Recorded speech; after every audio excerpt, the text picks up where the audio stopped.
Peter Fuss, Senior Advisory Partner at Ernst Young.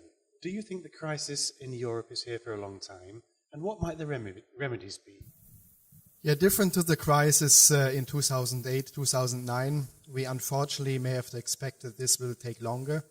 There's a huge debt crisis in Europe in many countries, which unfortunately do not offer the opportunity for many countries and governments to introduce again a scrappage scheme. We have very high unemployment rates in many countries, like in Spain, Greece, over 20%, 25% unemployment rate, even more than 50% unemployment rate with youngsters, young people. So where are the customers who should buy all the cars?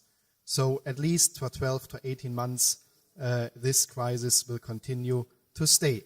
So all companies are good advised in this automotive industry to look for more global opportunities to sell and produce their products in different regions, which are far more growing than the European market. Thank you. And how do you think that the car fleet business will have to evolve to stay alive in this crisis? Well, during the crisis, it's very important to understand that fleet business for many companies is a cost factor. So fleet management companies, they should help companies to even reduce the cost for managing a fleet. That's the one thing. On the other side, to offer much more options, to be more attractive, to getting access to more people. These are the two areas where fleet managers should continue to work on. At Ernst Young, you do a lot of research into trends.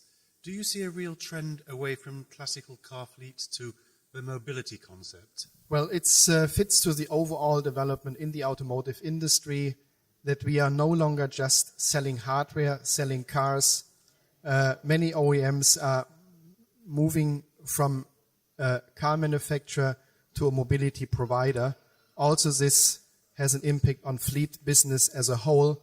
So everybody is good advised to understand what are the global opportunities to be a global mobility provider as a fleet management company in many other regions outside of Europe. Peter Fuss, thank you very much for those answers.